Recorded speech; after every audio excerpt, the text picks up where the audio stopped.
So, hey guys, welcome to We Should Do This More Often with Andrea and Ashley. In today's episode, we have a very special guest, and I mean that with every sense of the word. Her name is Rasheda Dixon, and I actually met her through TikTok.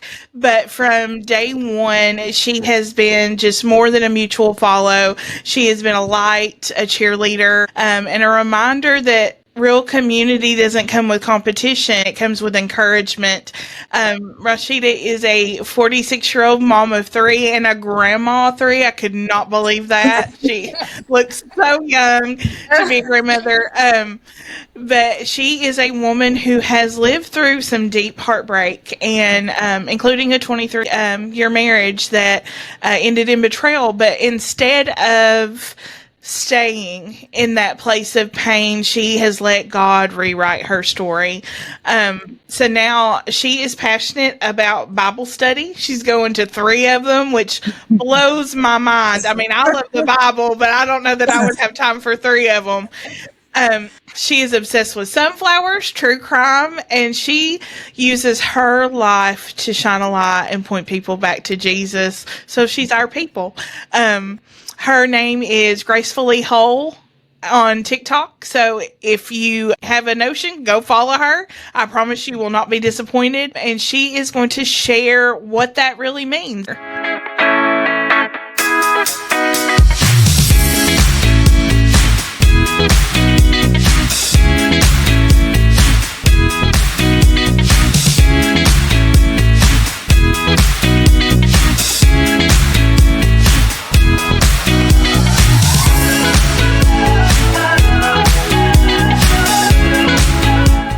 I do go by Gracefully Whole on TikTok. The name originally was Gracefully Broken.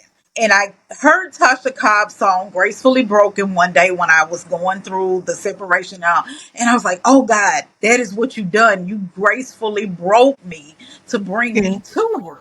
I was on a YouTube live and a minister was doing a Bible study. And when he saw my name, Gracefully Broken, he just stopped talking and said, because I put a comment, he said, I want you to change that from broken to whole because you're not broken anymore. You're whole. So I changed it to Gracefully Whole. But yes, I was in a 23-year marriage. It ended with betrayal. Well, when I found out about the betrayal, it was that summer, but I didn't really make a big move until December 31st, 2020. It just blew up. It was a bad argument. My kids witnessed it. I didn't like that. So I woke up January 1st, 2021, and I was like, God, what do I do? And all I heard God said was go. I happened to be off that week, next week from work on vacation. That's when the stimulus checks were coming out. And I wasn't expecting to get mine until it deposited that day. I was able to pay a deposit for an apartment that I found that week. And so everything kind of fell up into place. And I was like, okay, this has to be God.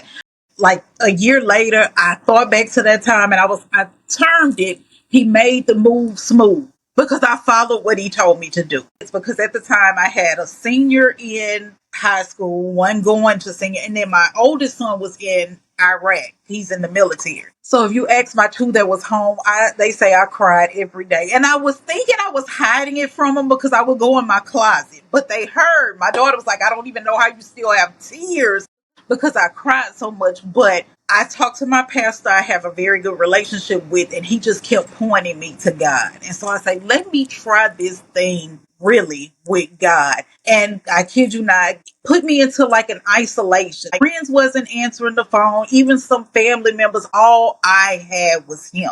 And so in that first year, 2021, it was just God molding me, shaping me, a lot of tears. I used to go in my closet and pray at night. And one night I just laid there on the floor and I was like, God, I want to be held. Came out of the closet, got in my bed, and it felt like somebody wrapped their arms around me and I had the best sleep. So in that year, God started shaping, molding me. And then it was like, okay, it's time to come out of isolation. It's time to get back out there. And I was fearful because I live in a small town and everybody heard the news about us. And I didn't want to answer questions. I didn't, but I had to do what God said and go into the world. And then it was like he was saying, go.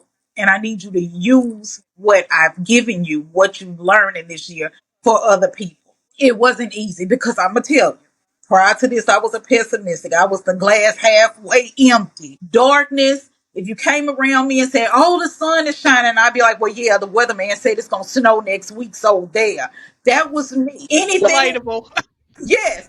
And if something good happened to me or somebody did something for me, I was like, "What do you want? Why are you doing this?" Waiting on the ball to drop. I was full of doom and gloom. And God was like, "No, ma'am, I did not do all of this for you to sit in that." I slowly started coming out. I slowly started letting my light shine. I got with a guy. Me and this guy had history. Like, he was my first everything in high school.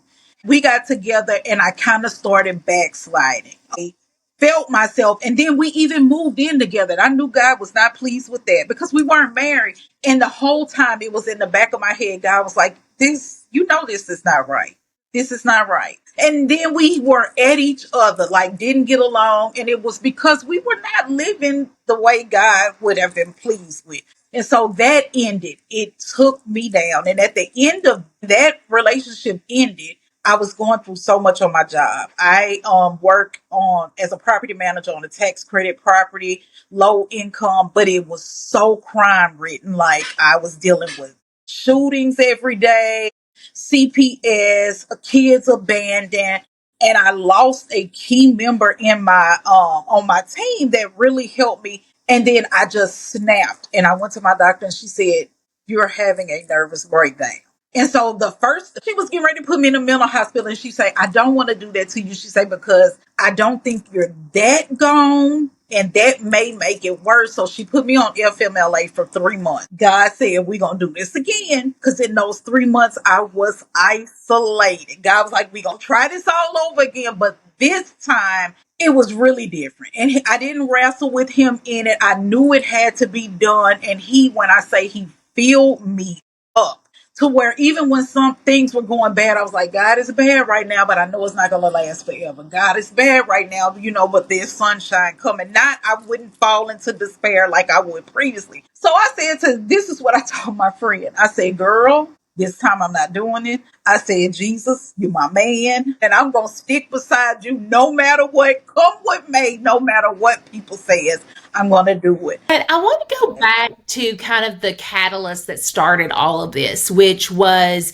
you were married for 23 years, which is such a long time. So that's a long time to be with someone. What was that season? We kind of got to hear a little bit about that. What was that season like for you emotionally and spiritually? When I first found out about it, that's June, we was trying to work it out, but I just couldn't.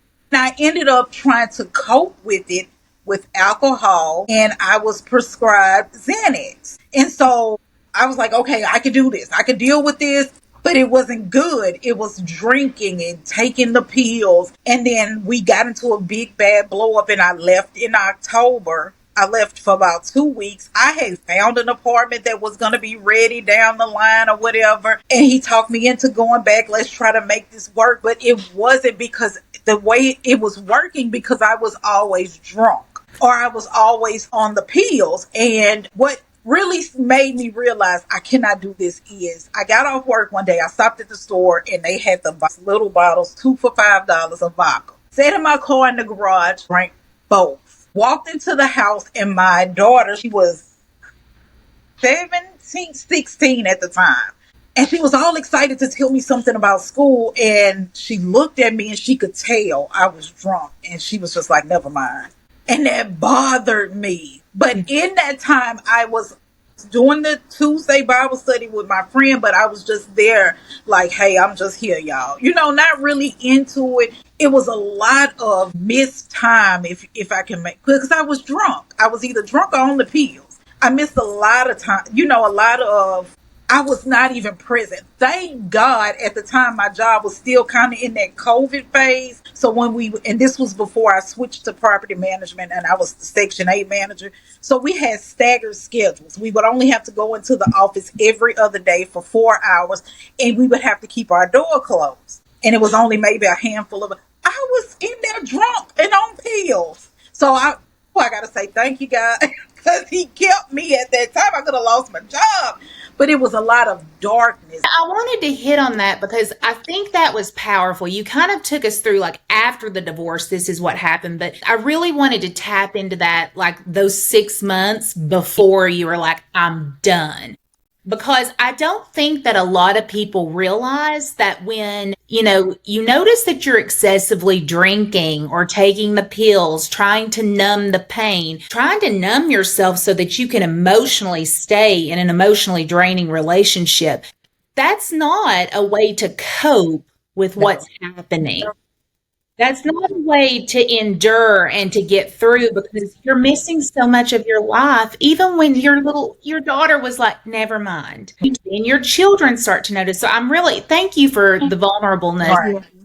Right. And I would suggest to anybody that go, if it takes that for you to stay, that means you don't need to stay. Amen. Because sometimes I would be so, if I would mix the alcohol and the pills, I couldn't even tell you what happened that day. Anything could have happened. I hate it because I missed a lot of key moments with my kids at that time, especially because my son shipped off to Iraq. Thank God he returned all in one piece. And I had a grandson at that time that I didn't really spend a lot of time with because I was self-medicating, self-coping, and that's what it was. It was all about myself, and it wasn't just me. I had kids. I had a grandchild. You know what I'm saying? And I would not do that. But I went through that numb, and I made sure I numbed myself those last 6 months. I hated it because the day we moved in the apartment was my daughter's 17th birthday. I moved in the apartment January 8th. And so I was apologizing to her, like, because we were so busy trying to move. And keep in mind, he knew nothing that was going on. He was getting up, going to work every day. How he knew I was leaving is when he came home that Friday, I was gone. Because I didn't want to deal with it, trying to talk me out of it and all of that. And I was trying to stay laser focused. So I'm apologizing. I'm sorry. I'm so sorry. We're doing this on your birthday. She said, Mama, this is the best birthday present I could ever have. She loves her daddy and she loves me. But she said she could see I wasn't who she knew me as. And so she was like, Mama, this is the best birthday. I'm just happy you're okay. I'm tired of seeing you the way you. Yeah, it was hard, but God. When the divorce happened, and the cheating really in general, how did that affect your view of yourself? When I saw what the girl looked like, I'm like, she's smaller than me. Even though at the time I was a lot smaller than I am now, I didn't put on weight, but we working on that. She was younger than I was. And then I started comparing, which is the worst thing that you can do. And I just felt like, yes, I was ugly. Maybe my skin doesn't look right. Well, it was really rough because I decided to go on this weight loss, like lose weight. I was 312 pounds. And so I was like, I cannot do this. So I was, at the time when I found out about her, I had gotten down to 212. Wow. And so I was so excited. I started dressing different, clothes, because I never really paid it. Even my ex-husband will tell you, when it came down to my appearance, I wasn't worried, but my kids would look like they came out of a magazine. And he used to say, but you don't do anything for yourself or whatever. So I was feeling so good because I had lost so much weight. My energy was up and everything, skin had cleared up. And when that happened, it was like, it wasn't enough. That wasn't good enough. That wasn't it. Look at her. She's small. It doesn't look like she had to work to get there. It like knocked my feet from up under me. And I didn't. I started going back because at one point all I wore was black. And my mama used to fuss. And I went back to that person because I didn't want people to look at me. I just wanted to fit in instead of standing out. I took a hit because I just said, it got so bad I didn't want to look at myself in the mirror. It was bad. And it took me coming out of that because I didn't start feeling like myself until 6 months after I had moved out. And it was a girls' trip that two friends took me on. We went to Destin, Florida for the weekend. And they like really ambushed me because I'm thinking this is just like a little regular. And it took them building me up. And then once I really started digging in, I'm like, God doesn't make mess. He made me how I am. My ex-husband, he and I actually had a little conversation a year after all of this went down. And he kind of just made the statement, I don't know what I was thinking or whatever, like that, but the comparison kills. It kills your esteem. It kills your motivation. It kills your want to be out with and around people. And I had to really work on it. And then because I started gaining the weight back because I wasn't going anywhere. I was just coming in the house. I had no motivation to exercise. I went back to all my comfort foods and things like that. And then I was like, now see, look what you did to yourself. And so now, thank God I'm not. Shame enters the room. Yes. So I'm not 212 anymore, but I'm trying to work my way back to that. But I'm like, you're going to like me, you're going to like me, you don't. Oh, well, God says I'm beautiful. God says I'm priceless. Jesus thought enough of me to die for me. So, hey, I'm not, and I realized you're not going to be everybody's cup of tea. And in the words of my mama, we all ugly to somebody. So I just, but it did. I'm not gonna. It took work. It took the work to remind myself, hey. And then when I go out and I see guys, they flirt or whatever. So I say, so I must be too. Beautiful. So, Just thank you. Yeah. I think that's a powerful, because comparison is such a thief of time. It's such a thief of spirit. And we can get in such a place of, Ashley's testimony, she kind of goes through that, like, going through relationships and then like after each one, like feeling very bad about herself. Mm-hmm. But I love that you realized early on, like, like I am made the way I'm made. I came out of the womb a size 14. Me personally, I came out of the womb a size 14 and I'm fine being that. Like, right. Like I don't care. If you don't like looking at it, don't look. But we are all supposed to be who we are. But I do think that would be really hard to have your husband go through an affair and then you have to look and see the comparison between yourself and that other person. And then to get into into 2020, I left in 2021. 2022, they got married and now they have 2 kids. Well, but look what they built their foundation on. Yes. And so that hit me hard too when I found out about the marriage. I found out about it knocked me down for a day. And I allowed myself to have a pity party. And I got up the next day and I said, okay, hey. And I kept going with my head held up high. You know how God says we have to forgive. And I this is what I used to say. I used to say, I'm going to forgive them, even though I don't mean it, but I'm going to keep saying it until I do. But when I really did, the weight that was lifted off of me, like, I just look at it as nobody is perfect. It happened. A lot of good came out of that because I don't know if my relationship with God would be the way it is now had it not been for that. Sometimes it takes a tragedy for us to realize where our help and strength comes from and who we're supposed to rely on. Now, I wish God would have got me another way sometimes, but when I actually forgave, when someone would say his name or her name, and I used to like a bad taste in my mouth, now it's good. So good that in about an hour or two, I'm going to a birthday party for my oldest grandson. And this will be the first time he and I will be under the same roof in 5 years. And I'm okay with it.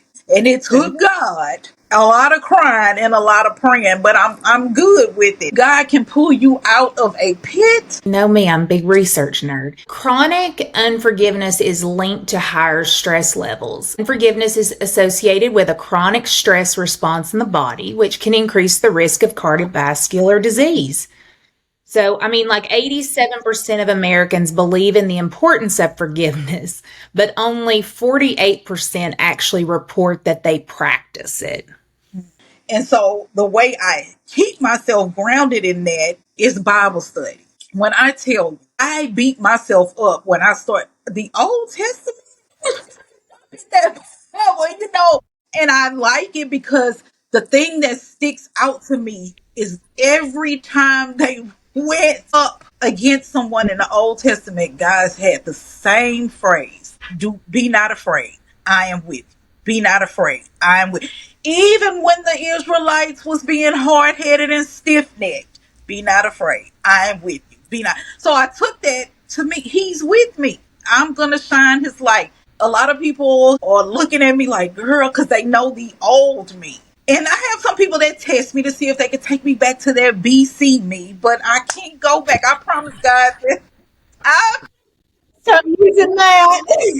I promised God this time I was going to stick beside him, and I do, and I enjoy studying the Bible, going into depth. Like when people say God speaks to you through his word, he does. And he'll say, see, they had the same issue. They didn't fall apart. See, they went through this. I was there. And so I love it. My Tuesday night Bible study is my favorite because it's with one of my friends. And this Bible study has been going on every Tuesday. We just celebrated the 4-year anniversary of it, and we're just going through the Bible. But I love it because it's a bunch of ordinary people reading God's word. I recently joined another one called Prophetic Press, and it's the same way. We go through a bunch of ordinary moms, daughters, divorced, married, drug abusers, ex doing things. Like, you know what I mean?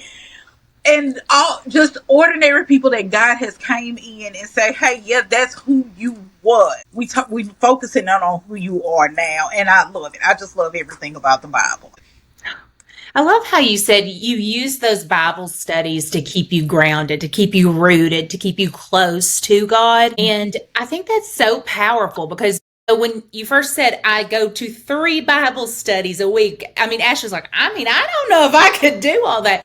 But there's a reason behind you doing that. And I also love that you said the BCU because Ashley and I always say that we're from the south side of the kingdom of Jesus. Yeah. Yeah. We're not your top tier, but we're Right.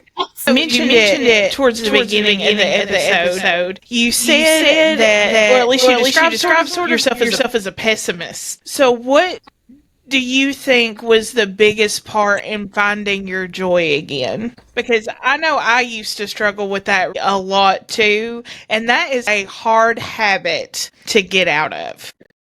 Keep in mind, like I told y'all, the first 6 to 8 months when I moved out, I cried every day. And then one day I was talking to someone and they said something funny and I laughed. And I'm talking about the laugh. You bend over, hit the person next to you, can't breathe. And I stopped. And I was like, God. And they was looking at me like I was crazy. I said, thank you. Because I never thought I would laugh or smile again. And it just shocked me. And from that moment on, I'm like, every day is something to be happy about. Every day. Oh, I'm going from married to alone. People don't, you know what I'm saying? But when I started finding out, you can still go out to eat single. You can still travel single. I had to find the joy also came in because 23 years of marriage, of course, everything was about my kids and him. Everything. So I had to learn myself again, which was joyful because I love reading, like love. On my Goodreads, I set a goal this year for 100 books. I'm at 46. I got to do that again because when all of this happened, I had one son that was an adult, the other one going to college, this one's going to high school, so it wasn't hands-on mama no more. So I had a lot of time, and in that time, I had to find out who I was again. I got to try out new things. Like, I didn't do any of that because my life was consumed in being a mama and a wife. And it started making me happy. Like, man, when I went on my first girls trip with some other people, I was so excited. I didn't even know what to do because I wasn't used to it. But I had to realize that I never want to feel that sadness again. I never want to be in that dark place again. It's something to be happy about. And I realized it's people that are in worse situations than I am. And it's people wish they were in the situation that I am. Be happy. Be glad. I think I spent so much time in darkness that this time it's new. It's like learning. It's hard to explain, but it's like, this is new. This is new. And like you said, it's your true identity now. Like you basically rooted your identity before in other people, your children, your husband. And so now look who you are. Right. Like we're just like Rasheda. Yeah. And just like you read the symptoms of that unforgiveness, being angry takes a lot out of you. Being doom and gloom takes a lot out of you. I miss the relationship type things, but I don't miss what comes with that. And to be perfectly honest, the men today, they don't want to hear about, "Oh, we're not doing anything until we get married." So that cuts the conversations right then. But I don't, I enjoy some aspects of being single. Yeah. I spend so much time in darkness. I don't want anybody to think every day is sunshine and sunflowers. But I deal with it now instead of covering it up. I go to God, I go in His Word, and I surround myself with people that are not going to let me fall into that pit. Like, I have a friend now that I do the Bible study with. If I call her or text her and she could tell I'm in that mode, she's going to, wherever she is, going to pick the phone up. Oh, no, ma'am. What do we need to do? Do we need to read something? Do Right. we need to pray? We're not going back into that. And so it keeps me grounded. But God's word, God, His presence, His love, His peace keeps me grounded. It does. Rasheda, at the beginning of this, a word you used to describe yourself before was a pessimist. What word would you use to describe yourself right now? A sunflower. I don't know. When I look at a sunflower, it's just big. It's just bright. Still, the center of the sunflower still has little darkness, but the Oh, main part of it is this big, beauty. And I don't know if you ever saw a sunflower. They grow so tall. you do. They do, and they need the sun to grow. And I look at God. I need that to keep me uplifted. And so I wouldn't say what's the opposite of pessimist. An optimist. Optimist. I am that, but I would use. I'm just happy. I don't know. I'm just happy. I'm joyful.